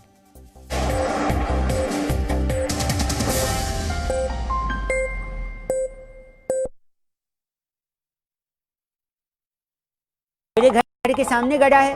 नमस्ते जी, मैं बहुआ बोल रहा हूँ। कैसे हैं आप लोग? देखिएगा जरूर जी न्यूज पर आईपीएल मसाला अनलॉक, इस T20 सीजन का सबसे धमाकेदार शो मेरे यानी बहुआ के साथ आप देखेंगे। Full on entertainment, full on मस्ती, बहुत सारा धमाल और साथ होंगे हमारे नन्हे क्रिकेट एक्सपर्ट भी आपके साथ। बहुत सारी बातें करेंगे क्रिकेट के बारे में, बहुत सारा एंटरटेनमेंट लेकर आएंगे। सो एंजॉय करिएगा जी न्यूज पर आईपीएल मसाला अनलॉक। देखना मत भूलिए मेरे यानी रौनक के साथ, ओनली ऑन जी न्यूज। आपका पसंदीदा न्यूज चैनल जी न्यूज डीडी फ्री डिश के चैनल नंबर 97 पर उपलब्ध है। अगर आप जी न्यूज नहीं देख पा रहे हैं तो अपना फ्री डिश एंटीना दोबारा ट्यून करें। ये मेरा देश है, ये मेरे लोग हैं, ये हमारी लड़ाई है, ये हमारी जिम्मेदारी है। इसे ऐसे कैसे छोड़ दूं? क्योंकि जब आप मुस्कुराते हैं तो मैं मुस्कुराता हूं, जब आपका दिन अच्छा गुजरता है तो मैं भी सुकून से सोता हूं। नमस्कार, मैं हूं सुधीर चौधरी और डीएनए में आपका स्वागत है। ये मेरा देश है, ये मेरे लोग हैं। यार इतना खर्चा किया, 2-4 लाइट भी लगवाते तो अच्छा रहता। अच्छा है क्या? चलाओ ना फिर टाइमिंग पे। कैसी है पब्लिक, क्या चल रहा है? आम कैप्टन क्या करते हैं? टॉस जीतने के बाद बैटिंग या बॉलिंग लेता है, लेकिन बहुआ क्या करता है? नमस्ते जी, बहुआ बोलिए। टॉस जीतने के बाद कॉइन ले लेता है। आईपीएल का सबसे धमाकेदार शो मेरे यानी रौनक के साथ फन की रन की बात होगी, एक्चुअली क्रिकेट की बात होगी, फुल मस्ती होगी, क्रिकेट के बारे में बहुत सारी बातें होंगी। आईपीएल का सबसे धमाकेदार शो जिसका नाम है आईपीएल मसाला अनलॉक, देखना मत भूलिए मेरे यानी रौनक के साथ ओनली ऑन जी न्यूज। सत्ता के लालच में जब नेता सच पर सवाल उठाने लगे, काले को सफेद बताकर हकीकत देश से छिपाने लगे, तब जरूरी है सच के साथ हर खबर को देश हित में देश के सामने रखना। देश हित सिर्फ जी न्यूज पर। तो अर्ज किया है कि मेरे सामने अच्छे अच्छे क्रिकेट एक्सपर्ट्स ने पानी भरा है क्योंकि मोहल्ले का सरकारी नल मेरे घर के सामने गड़ा है। नमस्ते जी, मैं बहुआ बोल रहा हूँ। कैसे हैं आप लोग? देखिएगा जरूर जी न्यूज पर आईपीएल मसाला अनलॉक, इस T20 सीजन का सबसे धमाकेदार शो मेरे यानी बहुआ के साथ आप देखेंगे। Full on entertainment, full on मस्ती, बहुत सारा धमाल, और साथ होंगे हमारे नन्हे क्रिकेट एक्सपर्ट भी आपके साथ बहुत सारी बातें करेंगे, क्रिकेट के बारे में बहुत सारा एंटरटेनमेंट लेकर आएंगे। सो एंजॉय करिएगा जी न्यूज पर आईपीएल मसाला अनलॉक।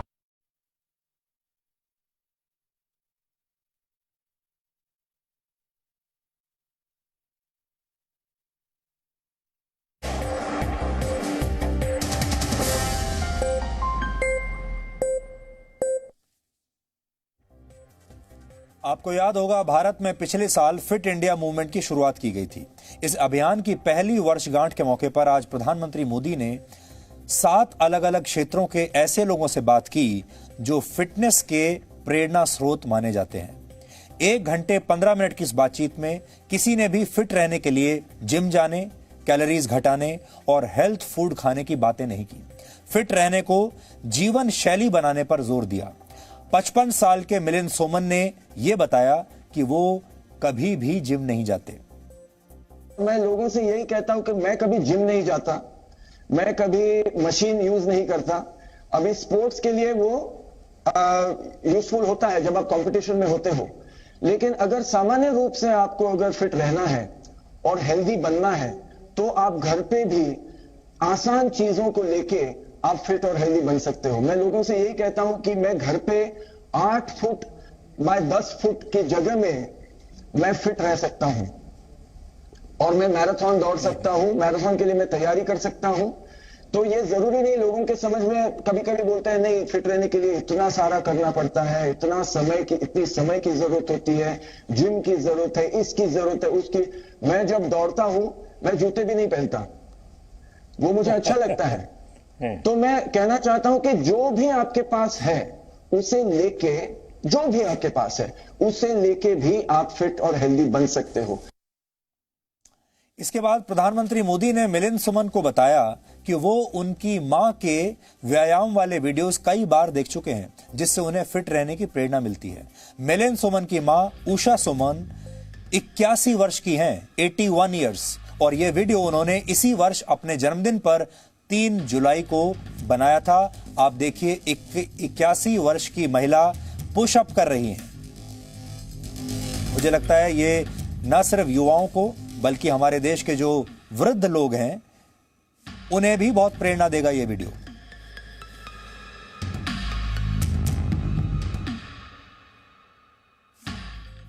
इसके बाद प्रधानमंत्री मोदी ने भारतीय क्रिकेट टीम के कप्तान विराट कोहली से उनकी फिजिकल फिटनेस के साथ साथ मेंटल फिटनेस के बारे में सवाल पूछा। लेकिन सबसे ज्यादा दिलचस्पी प्रधानमंत्री ने यह जानने में दिखाई कि ये योयो टेस्ट क्या होता है, क्योंकि क्रिकेट टीम के संदर्भ में अक्सर योयो टेस्ट की बातें होती हैं। भारतीय क्रिकेट टीम के सिलेक्शन के लिए 2018 में इसी योयो टेस्ट को अनिवार्य कर दिया गया था।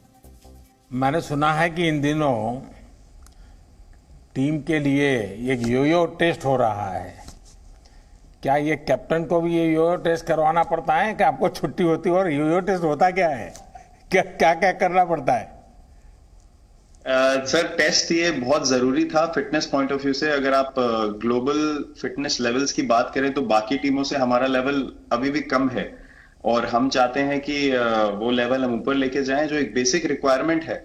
आज की डेट में हम लोग फोकस करते हैं कि जैसे T20 मैच हो गया या वनडे मैच हो गया, वो एक दिन में खत्म हो जाता है। लेकिन अगर हम टेस्ट मैच की बात करें जो 5 दिन आपको खेलना है, हर शाम को आपको वापस जाना है, अगले दिन फ्रेश आना है, तो उस पॉइंट ऑफ व्यू से ये फिटनेस जो स्टैंडर्ड था वो बहुत जरूरी था। और मैं सबसे पहले मैं ही जाके भागता हूँ, और ये कंडीशन है कि अगर मैं भी फेल हो जाऊंगा तो सिलेक्शन के लिए मैं भी अवेलेबल नहीं हूँ। तो आई थिंक ये सिस्टम और ये कल्चर सेट करना बहुत जरूरी होता है। और उससे क्या होता है सर, ओवरऑल एक जो फिटनेस लेवल है टीम का बढ़ेगा। जैसे टेस्ट क्रिकेट में हमारा बहुत बार होता है कि आप थके हुए हैं, तीसरे दिन आके आपको, जैसे हमारे फास्ट बॉलर्स हैं आज की डेट में, वो दुनिया में सबसे ऊपर है, तो उनको अगर दूसरे तीसरे चौथे दिन आके वो एफर्ट डालना है फील्ड पे तो वो डाल सकते हैं। पहले क्या होता था, स्किल हमारे पास हमेशा से रही है, लेकिन शायद जो मैंने आपको बोला वो ट्रांजिशन मैंने जो एक्सपीरियंस किया, हम लोग वो जरूरी समय जो आता है जहां पे शरीर थक जाता है और टीम को आपकी जरूरत है, वहां पे परफॉर्मेंस जो है हमारी डिप हो जाती थी और दूसरी टीम जीत जाती थी। आज की डेट में हमारी फिटनेस की वजह से हम वो जरूरी समय में उस चीज को कैपिटलाइज कर पा रहे हैं और हमारे रिजल्ट्स उसी तरीके से आ रहे हैं। प्रधानमंत्री ने योयो टेस्ट की बात की। विराट कोहली भी आपको योयो टेस्ट के बारे में बता रहे थे। ये योयो टेस्ट को बीप टेस्ट या पेसर टेस्ट भी कहते हैं। ये टेस्ट खिलाड़ियों की फिटनेस और स्टेमिना को चेक करने के लिए किया जाता है और इस टेस्ट में 5 मीटर और 20 मीटर की दूरी पर कोन रखे होते हैं जिसमें खिलाड़ियों को दौड़ना होता है और इस टेस्ट को पार करने के लिए भारतीय खिलाड़ियों को 16.1 का स्कोर पार करना होता है।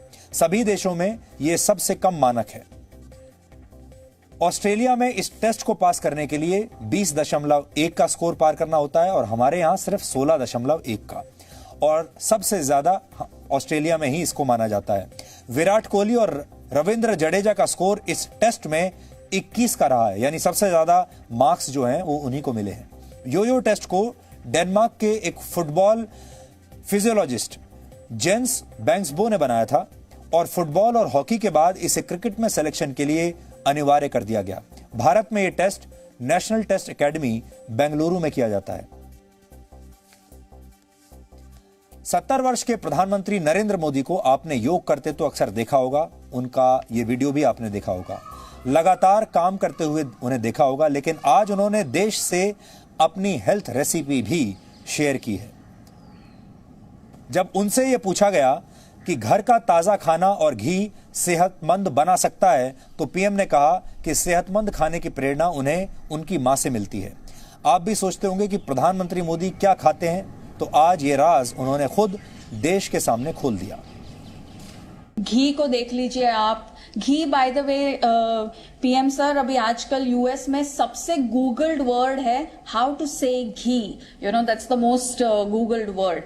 और हम लोग पहले जैसे हल्दी दूध नहीं पी रहे थे, लेकिन अभी जैसे ही उसको कोई टर्मरिक लाते कहता है या गोल्डन मिल्क तो हम पीने लगते हैं। इसीलिए आपका ये जो इनिशिएटिव है वोकल फॉर लोकल, वो बहुत महत्वपूर्ण है, क्योंकि फिर हम हमारे ही भाषा में हमारे ही खाने को और उसके वैल्यू को पहचानेंगे। देखिए रुजुता जी, मैं कोरोना के माहौल के कारण मैं मेरी माँ से कोशिश करता हूँ हफ्ते में 1-2 बार बात हो जाए, और जब भी मैं माँ से बात करता हूँ तो तुरंत वो मुझे पूछती है कि बेटा तू हल्दी लेता है कि नहीं लेता है।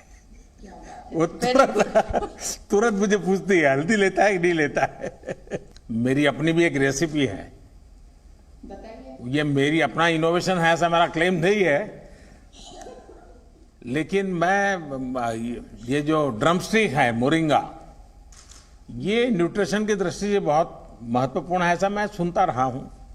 तो फिर मैं खुद उसके परोठे बनाता था और मैं उसके परोठे खाता था, और मेरे सप्ताह में 1-2 बार आज भी मैं इसका उपयोग करता हूं। और आज मुझे लगा है, और आपने हैशटैग की चर्चा की है, तो मैं भी मेरी ये रेसिपी जरूर पब्लिक के लिए रखूंगा। ड्रम स्टिक्स को, जिसका प्रधानमंत्री ने अभी जिक्र किया, ड्रम स्टिक्स को पूर्वी उत्तर प्रदेश में सहजन और गुजरात में मोरिंगा कहा जाता है। प्रधानमंत्री मोदी ने कहा कि वो जल्द ही ड्रम स्टिक्स के पराठे की रेसिपी भी देश को बताएंगे। ड्रम स्टिक्स में इम्यूनिटी बढ़ाने वाले गुण होते हैं और कुल मिलाकर इन सारी बातों का सार ये है कि आपको बैक टू बेसिक्स पर लौटने की जरूरत है। महंगे महंगे जिम में पसीना बहाने की जगह अगर लोग अपने काम खुद करने शुरू कर दें तो उससे फिटनेस बढ़ेगी। लिफ्ट की जगह सीढ़ियों का इस्तेमाल करने लगें, ज्यादा से ज्यादा पैदल चलें, अपने कपड़े खुद धोएं, अपने घर की साफ सफाई स्वयं करें तो आप फिट रहेंगे। तो ना अलग से वक्त निकालना पड़ेगा, ना ही फिटनेस के नाम पर जिम जाने या महंगे जूते खरीदने की जरूरत पड़ेगी। फिट रहने के तरीके किफायती होते हैं और इसमें अमीर और गरीब का कोई भेदभाव नहीं है। ये तरीके आपको सीमित संसाधनों में भी फिट रहना सिखा सकते हैं। 1 घंटे 15 मिनट के संवाद में आज प्रधानमंत्री मोदी ने एक अच्छे श्रोता की भूमिका निभाई। प्रधानमंत्री मोदी अच्छे वक्ता भी हैं, लेकिन आज वो सुनते रहे। उन्होंने 7 लोगों से बातचीत के दौरान कम से कम शब्दों में फिटनेस के बड़े मंत्र दिए। फिट इंडिया डायलॉग के ये हिट मंत्र आपको भी आज नोट कर लेने चाहिए।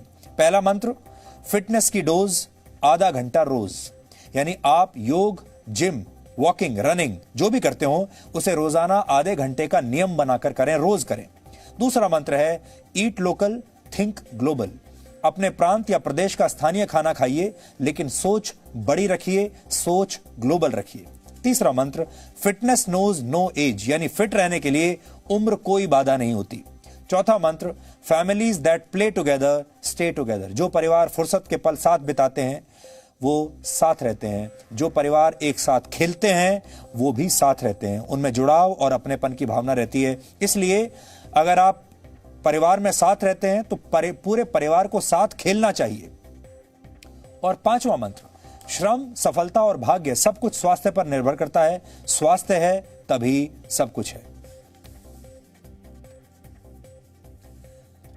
अब हम इटली की संसद में छटनी की बात करेंगे। कोरोना वायरस महामारी के बाद से दुनिया भर में नौकरियों में कटौती हो रही है, आप तो जानते ही हैं। और ये कटौतियां सबसे ज्यादा प्राइवेट सेक्टर में हो रही है। आपने देखा होगा बड़ी बड़ी प्राइवेट कंपनियां अपने यहां नौकरियों में कटौती कर रही हैं। दुनिया भर में लोगों की नौकरियां जा रही हैं। इटली में यह बहस शुरू हो गई कि जब आम लोगों की नौकरियां जा रही हैं तो फिर राजनेताओं की नौकरियां क्यों नहीं जा रही। इटली में इसके बाद एक जनमत संग्रह करवाया गया, जिसमें वहां की जनता ने यह बताया कि देश चलाने के लिए हमें इतने सांसदों की जरूरत नहीं है, इतने एमपीज की जरूरत नहीं है। यानी इटली की जनता यह कह रही है कि जब आम लोगों की नौकरियां जा रही हैं तो वहां के सांसदों की नौकरियां क्यों नहीं जा रही, नेताओं की नौकरियां क्यों नहीं जा रही, वहां की जो संसद है वो अपने यहां सांसदों की कटौती क्यों नहीं कर रही। 20 और 21 सितंबर को इटली में सरकार ने यह जनमत संग्रह करवाया था। लोगों से पूछा गया कि क्या वो संसद के सदस्यों की संख्या में 35% से ज्यादा कटौती चाहते हैं या नहीं। और इटली के करीब 63% लोगों ने जवाब दिया हां, वो कटौती चाहते हैं। यानी इटली के 2/3 से ज्यादा लोग चाहते हैं कि उनके सांसदों की छटनी हो जाए। इस जनमत संग्रह को स्वीकार कर लिया गया है और वर्ष 2023 से इटली में संसद के सदस्यों की संख्या 945 से घटाकर 600 कर दी जाएगी। अब आप सोचिए, इटली की जनसंख्या 6 करोड़ है और सिर्फ 6 करोड़ के देश में 945 सांसद हैं अभी, लेकिन अब इन्हें 600 कर दिया जाएगा। यह दावा किया जा रहा है कि इससे इटली के संसद के काम में सुधार होगा और पैसा भी बचेगा। एक अनुमान के अनुसार इटली में संसद के आकार में कटौती से अगले 10 वर्षों में 100 करोड़ यूरो की बचत होगी, यानी 86 अरब रुपए बचेंगे। आपको इटली की संसदीय व्यवस्था की भी थोड़ी सी जानकारी आज हम देना चाहेंगे। भारत की तरह इटली में भी संसद के 2 सदन होते हैं। जैसे हमारे यहां लोकसभा और राज्यसभा है, ऐसे ही इटली के निचले सदन को चेंबर ऑफ डेप्यूटीज या प्रतिनिधि सभा कहा जाता है। और इस प्रतिनिधि सभा में 630 सांसद होते हैं और इनका चुनाव भारत के लोकसभा चुनाव जैसा होता है। इटली की संसद के दूसरे सदन को सेनेट कहा जाता है और इटली की सेनेट में 315 सदस्य होते हैं। सेनेट का सदस्य बनने के लिए 40 वर्ष या उससे ज्यादा की उम्र जरूरी होती है और सेनेट के चुनाव में वोट देने के लिए मतदाता की उम्र 25 वर्ष से ज्यादा होनी चाहिए। भारत की तरह इटली में भी कोई कानून तभी पास हुआ माना जाता है जब वहां के दोनों सदन इस कानून को मंजूरी दें। सोचिए, जब 6 करोड़ की जनसंख्या वाला देश इटली अपने खर्च की कटौती के लिए इतना बड़ा फैसला ले सकता है, तो क्या देश हित में भारत जैसे देशों को भी इसके बारे में विचार नहीं करना चाहिए? क्या हमें भी ये नहीं करना चाहिए? ये आज हम आप सब के लिए विचार छोड़कर जा रहे हैं। वर्ष 2018 की एक रिपोर्ट के अनुसार हमारे देश में संसद की कार्यवाही पर प्रति घंटे 1.5 करोड़ रुपए खर्च होते हैं। हर घंटे 1.5 करोड़। प्रति मिनट संसद की कार्यवाही पर 2.5 लाख रुपए खर्च होते हैं। अगर 1 मिनट भी संसद का समय बर्बाद होता है तो जनता के 2.5 लाख रुपए बेकार हो जाते हैं। हमारे सांसदों को क्या इसके बारे में नहीं सोचना चाहिए? एक वर्ष में संसद के सत्रों की अवधि कुल मिलाकर करीब 100 दिनों की होती है। संसद में ऐसे कम ही मौके आते हैं जब कामकाज शांतिपूर्ण तरीके से होता हो। हम आपको कुछ दिन पहले राज्यसभा में किसानों से जुड़े बिल पर हंगामे की आज तस्वीरें दिखाते हैं। राज्यसभा में जब किसानों से जुड़े बिल पर चर्चा हो रही थी तो कुछ सांसदों ने सदन का कीमती समय इसीलिए बर्बाद कर दिया क्योंकि वो बिल का विरोध कर रहे थे।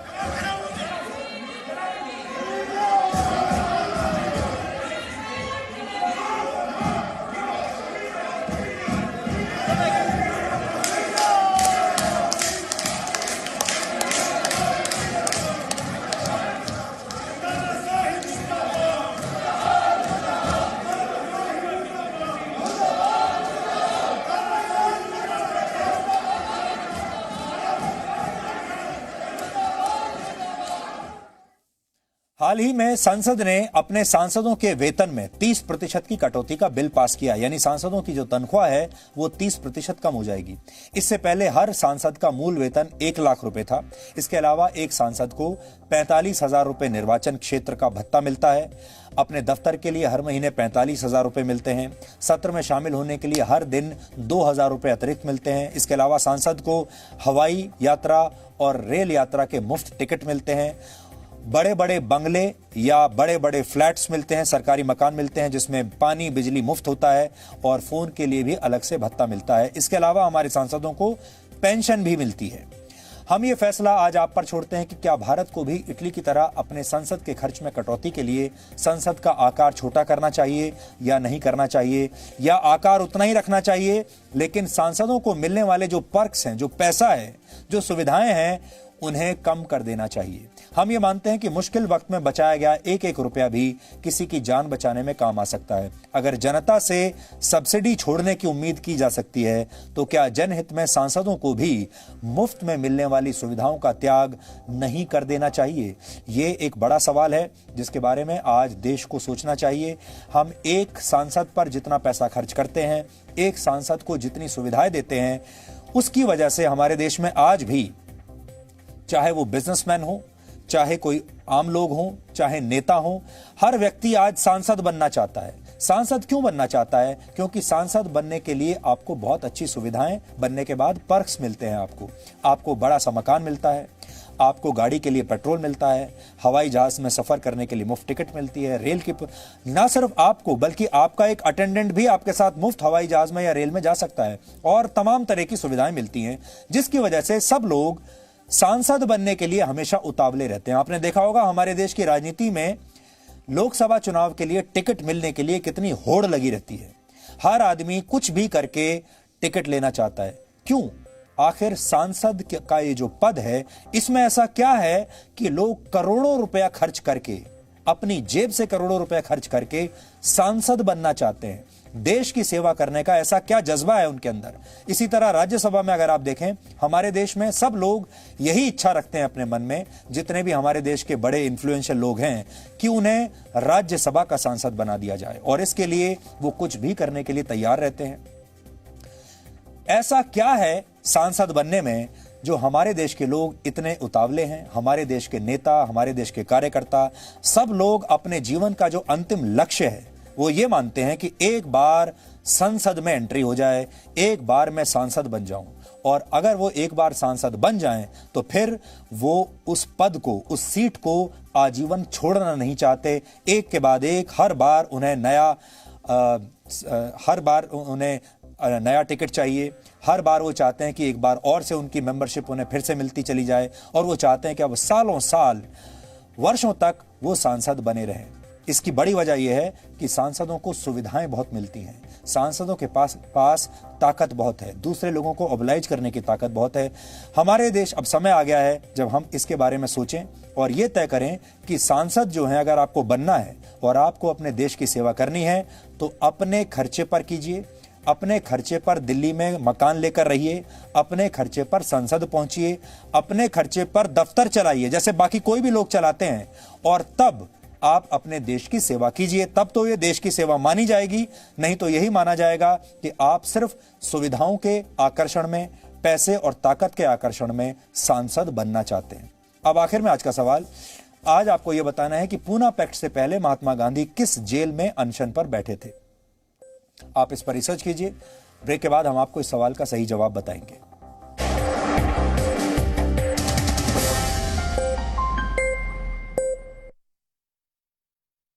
लेकर आएंगे, तो एंजॉय करिएगा जी न्यूज पर आईपीएल मसाला अनलॉक। देखना मत भूलिए मेरे यानी रौनक के साथ ओनली ऑन जी न्यूज। आपका पसंदीदा न्यूज चैनल जी न्यूज डीडी फ्री डिश के चैनल नंबर 97 पर उपलब्ध है। अगर आप जी न्यूज नहीं देख पा रहे हैं तो अपना फ्री डिश एंटीना दोबारा ट्यून करें। ये मेरा देश है, ये मेरे लोग हैं, ये हमारी लड़ाई है, ये हमारी जिम्मेदारी है। इसे ऐसे कैसे छोड़ दूं?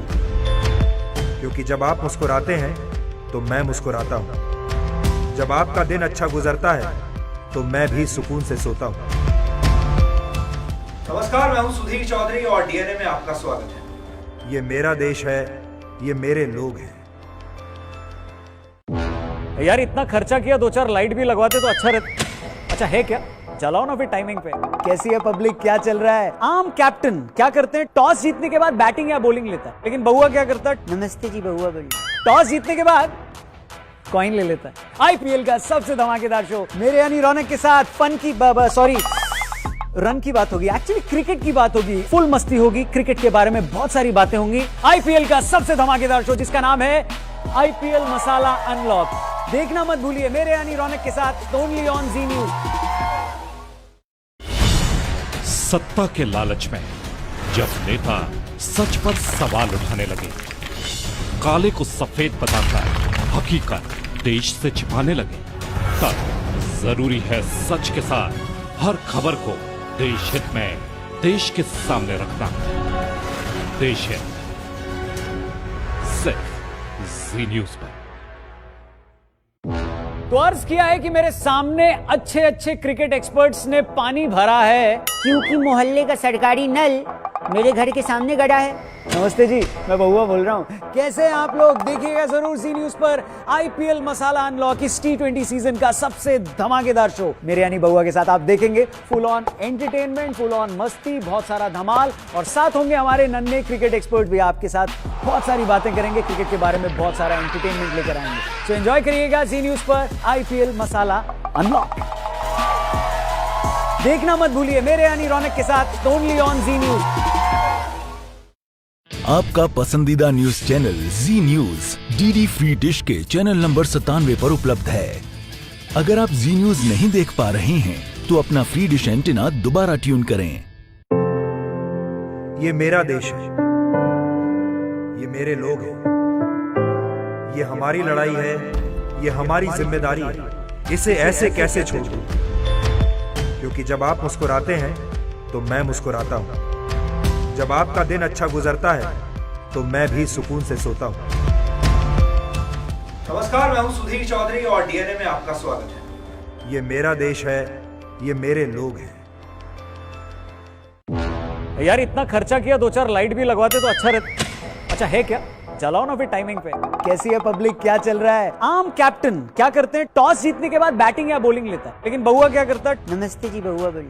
टॉस जीतने के बाद कॉइन ले लेता है। आईपीएल का सबसे धमाकेदार शो मेरे यानी रौनक के साथ फन की रन की बात होगी, एक्चुअली क्रिकेट की बात होगी, फुल मस्ती होगी, क्रिकेट के बारे में बहुत सारी बातें होंगी। आईपीएल का सबसे धमाकेदार शो जिसका नाम है आईपीएल मसाला अनलॉक। देखना मत भूलिए मेरे यानी रौनक के साथ ओनली ऑन जी न्यूज। सत्ता के लालच में जब नेता सच पर सवाल उठाने लगे, काले को सफेद बताकर हकीकत देश से छिपाने लगे, तब जरूरी है सच के साथ हर खबर को देश हित में देश के सामने रखना। देश हित सिर्फ जी न्यूज पर। तो अर्ज किया है कि मेरे सामने अच्छे अच्छे क्रिकेट एक्सपर्ट्स ने पानी भरा है, क्योंकि मोहल्ले का सरकारी नल मेरे घर के सामने गड़ा है। नमस्ते जी, मैं बहुआ बोल रहा हूँ। कैसे हैं आप लोग? देखिएगा जरूर सी न्यूज पर आईपीएल मसाला अनलॉक इस T20 सीजन का सबसे धमाकेदार शो मेरे यानी बहुआ के साथ आप देखेंगे। Full on entertainment, full on मस्ती, बहुत सारा धमाल और साथ होंगे हमारे नन्हे क्रिकेट एक्सपर्ट भी आपके साथ। बहुत सारी बातें करेंगे क्रिकेट के बारे में, बहुत सारा एंटरटेनमेंट लेकर आएंगे। सो एंजॉय करिएगा सी न्यूज पर आईपीएल मसाला अनलॉक। देखना मत भूलिए मेरे यानी रौनक के साथ ओनली ऑन जी न्यूज। आपका पसंदीदा न्यूज चैनल जी न्यूज डीडी फ्री डिश के चैनल नंबर 97 पर उपलब्ध है। अगर आप जी न्यूज नहीं देख पा रहे हैं तो अपना फ्री डिश एंटीना दोबारा ट्यून करें। ये मेरा देश है, ये मेरे लोग हैं, ये हमारी लड़ाई है, ये हमारी जिम्मेदारी है। इसे ऐसे कैसे छोड़ दूं? क्योंकि जब आप मुस्कुराते हैं तो मैं मुस्कुराता हूं। जब आपका दिन अच्छा गुजरता है तो मैं भी सुकून से सोता हूं। नमस्कार, मैं हूं सुधीर चौधरी और डीएनए में आपका स्वागत है। ये मेरा देश है, ये मेरे लोग हैं। यार इतना खर्चा किया, 2-4 लाइट भी लगवाते तो अच्छा रहता। अच्छा है क्या? चलाओ ना फिर टाइमिंग पे। कैसी है पब्लिक, क्या चल रहा है? आम कैप्टन क्या करते हैं? टॉस जीतने के बाद बैटिंग या बॉलिंग लेता है, लेकिन बहुआ क्या करता है? नमस्ते जी, बहुआ बोलिए। टॉस जीतने के बाद कॉइन ले लेता है। आईपीएल का सबसे धमाकेदार शो मेरे यानी रौनक के साथ रन की बात होगी, एक्चुअली क्रिकेट की बात होगी, फुल मस्ती होगी, क्रिकेट के बारे में बहुत सारी बातें होंगी। आईपीएल का सबसे धमाकेदार शो जिसका नाम है आईपीएल मसाला अनलॉक। देखना मत भूलिए मेरे यानी रौनक के साथ ओनली ऑन जी न्यूज। सत्ता के लालच में जब नेता सच पर सवाल उठाने लगे, काले को सफेद बताकर हकीकत देश से छिपाने लगे, तब जरूरी है सच के साथ हर खबर को देश हित में देश के सामने रखना। देश है सिर्फ जी न्यूज पर। तो अर्ज किया है कि मेरे सामने अच्छे अच्छे क्रिकेट एक्सपर्ट्स ने पानी भरा है क्योंकि मोहल्ले का सरकारी नल मेरे घर के सामने गड़ा है। नमस्ते जी, मैं बहुआ बोल रहा हूँ। कैसे हैं आप लोग? देखिएगा जरूर सी न्यूज पर आईपीएल मसाला अनलॉक इस T20 सीजन का सबसे धमाकेदार शो मेरे यानी बहुआ के साथ आप देखेंगे। Full on entertainment, full on मस्ती, बहुत सारा धमाल और साथ होंगे हमारे नन्हे क्रिकेट एक्सपर्ट भी आपके साथ। बहुत सारी बातें करेंगे क्रिकेट के बारे में, बहुत सारा एंटरटेनमेंट लेकर आएंगे। सो एंजॉय करिएगा सी न्यूज पर आईपीएल मसाला अनलॉक। देखना मत भूलिए मेरे यानी रौनक के साथ ओनली ऑन जी न्यूज। आपका पसंदीदा न्यूज चैनल जी न्यूज डीडी फ्री डिश के चैनल नंबर 97 पर उपलब्ध है। अगर आप जी न्यूज नहीं देख पा रहे हैं तो अपना फ्री डिश एंटीना दोबारा ट्यून करें। ये मेरा देश है, ये मेरे लोग हैं, ये हमारी लड़ाई है, ये हमारी जिम्मेदारी है। इसे ऐसे कैसे छोड़ दूं? क्योंकि जब आप मुस्कुराते हैं तो मैं मुस्कुराता हूं। जब आपका दिन अच्छा गुजरता है तो मैं भी सुकून से सोता हूं। नमस्कार, मैं हूं सुधीर चौधरी और डीएनए में आपका स्वागत है। ये मेरा देश है, ये मेरे लोग हैं। यार इतना खर्चा किया, 2-4 लाइट भी लगवाते तो अच्छा रहता। अच्छा है क्या? चलाओ ना फिर टाइमिंग पे। कैसी है पब्लिक, क्या चल रहा है? आम कैप्टन क्या करते हैं? टॉस जीतने के बाद बैटिंग या बॉलिंग लेता है, लेकिन बहुआ क्या करता है? नमस्ते जी, बहुआ बोलिए। टॉस जीतने के बाद कॉइन ले लेता है। आईपीएल का सबसे धमाकेदार शो मेरे यानी रौनक के साथ रन की बात होगी, एक्चुअली क्रिकेट की बात होगी, फुल मस्ती होगी, क्रिकेट के बारे में बहुत सारी बातें होंगी। आईपीएल का सबसे धमाकेदार शो जिसका नाम है आईपीएल मसाला अनलॉक। देखना मत भूलिए मेरे यानी रौनक के साथ ओनली ऑन जी न्यूज। सत्ता के लालच में जब नेता सच पर सवाल उठाने लगे, काले को सफेद बताकर हकीकत देश से छिपाने लगे, तब जरूरी है सच के साथ हर खबर को देश हित में देश के सामने रखना। देश है सिर्फ जी न्यूज पर। तो अर्ज किया है कि मेरे सामने अच्छे अच्छे क्रिकेट एक्सपर्ट्स ने पानी भरा है क्योंकि मोहल्ले का सरकारी नल मेरे घर के सामने गड़ा है। नमस्ते जी, मैं बहुआ बोल रहा हूँ। कैसे हैं आप लोग? देखिएगा जरूर सी न्यूज पर आईपीएल मसाला अनलॉक इस T20 सीजन का सबसे धमाकेदार शो मेरे यानी बहुआ के साथ आप देखेंगे। Full on entertainment, full on मस्ती, बहुत सारा धमाल और साथ होंगे हमारे नन्हे क्रिकेट एक्सपर्ट भी आपके साथ। बहुत सारी बातें करेंगे क्रिकेट के बारे में, बहुत सारा एंटरटेनमेंट लेकर आएंगे। सो एंजॉय करिएगा सी न्यूज पर आईपीएल मसाला अनलॉक।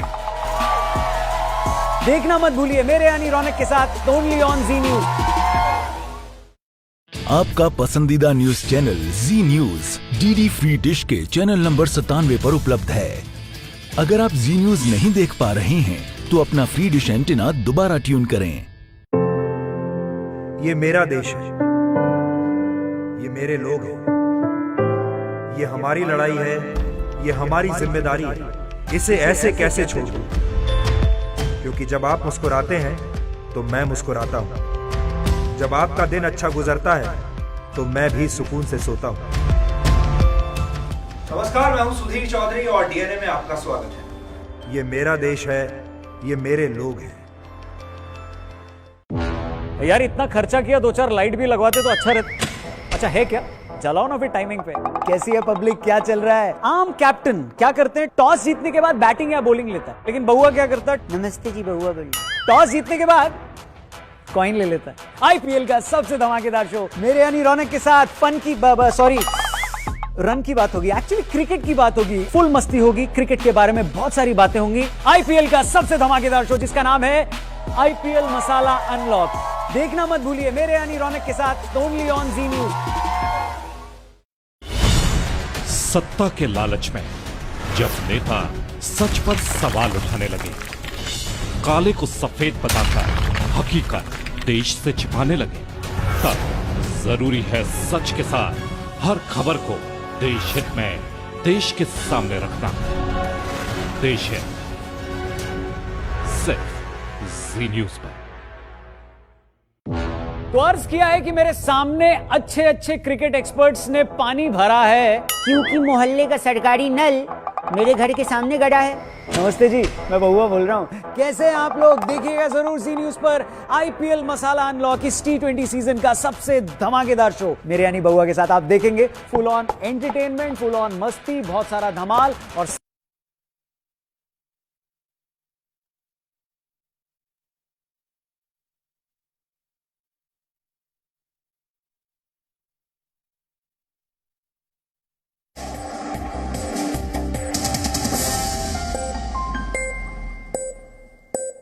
और अब देखते हैं कि आज के इतिहास में क्या लिखा है। वर्ष 2014 में आज ही के दिन भारत का मंगलयान सफलतापूर्वक मंगल ग्रह की कक्षा में स्थापित हो गया था। इसके बाद भारत दुनिया का पहला ऐसा देश बन गया था जिसने पहले ही प्रयास में मंगल अभियान में सफलता प्राप्त कर ली थी।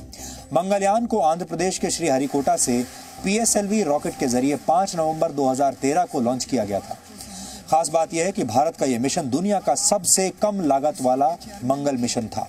मंगलयान पर भारत ने सिर्फ 450 करोड़ रुपए खर्च किए थे, जबकि नासा के अंतरिक्ष यान मेविन को मंगल तक पहुंचने में करीब 4500 करोड़ रुपए खर्च किए गए थे।